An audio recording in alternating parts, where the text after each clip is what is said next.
বিসমিল্লাহ। তোমরা আমরা সকলেই সবসময় হচ্ছে মাছ মাংস রেঁধে খাই, কিন্তু আজকে আমি মাছ মাংস রান্না করব না, তবে এমন একটা রেসিপি রান্না করব, তোমরা স্কিপ না করে ভিডিওটা সম্পূর্ণ দেখবে।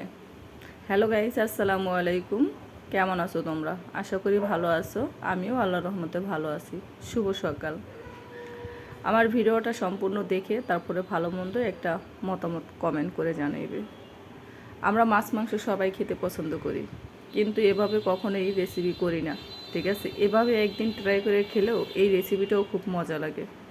ঠিক আছে, কারণ আমি আজকে আরেকদিন খেয়েছিলাম, ওটাও অনেক মজা হয়েছিল, তাই আজকে আবার রান্না করতে আসছি, তাই সেটা তোমাদের সাথে শেয়ার করতেছি। অবশ্যই ভিডিওটা সম্পূর্ণ এখানে নাই, কারণ 5-6 মিনিট ভিডিওটা লাগতো তোমাদের সম্পূর্ণ দেখানোর জন্য।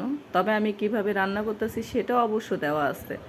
ঠিক আছে, আমি যখন হচ্ছে মশলা মাখার পরে যখন মশলা হয়ে আসে, যখন আমি আমার মানে দিতে থাকি, যেটা রান্না করব ওটার নাম বললে তো তোমরা দেখবে না।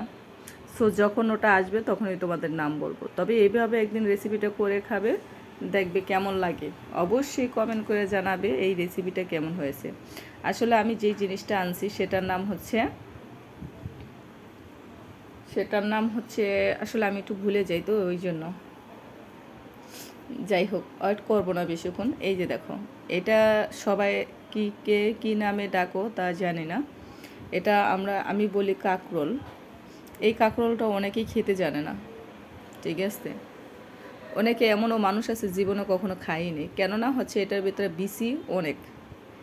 এটারে যদি বড় একটা পাত্রিতে নিয়ে ভালোভাবে ধয়, তাহলে প্রত্যেকটা বিসি ছুটে যায়। কারণ তোমরা দেখতেই পারছো যে বিসিগুলা বেশি অংশই ছুটে গিয়েছে। ওই যে দেখো, কারণ আমি ছোটো একটা পাতিলা নিয়েছি, তো পাত্রি নিয়েছি, ওই জন্য হচ্ছে যে বেশি একটা যাচ্ছে না। তারপরেও দেখো প্রত্যেকটা সরে গেছে। 100%-এর ভেতর 85%-এই হচ্ছে সরে গেছে, 20% রয়ে গেছে, কারণ ওই যে ছোটো পাতিলা, এই জন্য। যাই হোক, এটা হচ্ছে আমি কোনো মাছ মাংস দিয়ে রান্না করব না, শুধু খালি রেসিপি রান্না করব। এইভাবে একদিন ট্রাই করে দেখো। আমরা তো এটা অনেকে ভেজে খাই, ভাজি করে খাই, ঠিক আছে, কিন্তু রান্না এভাবে করে খাই না। যদিও রান্না করি সেটা হচ্ছে মাছ মাংস দিয়ে। এখন আমি হচ্ছে মাছ মাংস ছাড়াই রান্না করতেছি। যদিও শেষ পর্যন্ত তোমাদের ভিডিওটা আমি দেখাতে পারবো না, কেননা মোবাইলটা হচ্ছে গরম হয়ে যাওয়ার কারণে ভিডিওটা হচ্ছে কেটে গিয়েছিল, নয়তোবা সম্পূর্ণ রেসিপিটাই তোমাদের দেখাতাম। তো দেখানোর কোনো প্রয়োজন নেই। এটা হচ্ছে ভালোভাবে মশলাটা কষাইয়া তারপরে হচ্ছে কাঁকরোলটা দিয়ে দিবে। কাঁকরোলটা যখন ভালোভাবে কষানো হয়ে যাবে, তখন মাখা মাখা পানি দিয়ে একটু মাখা মাখা ঝোল ঝোল রাখবে, তাহলে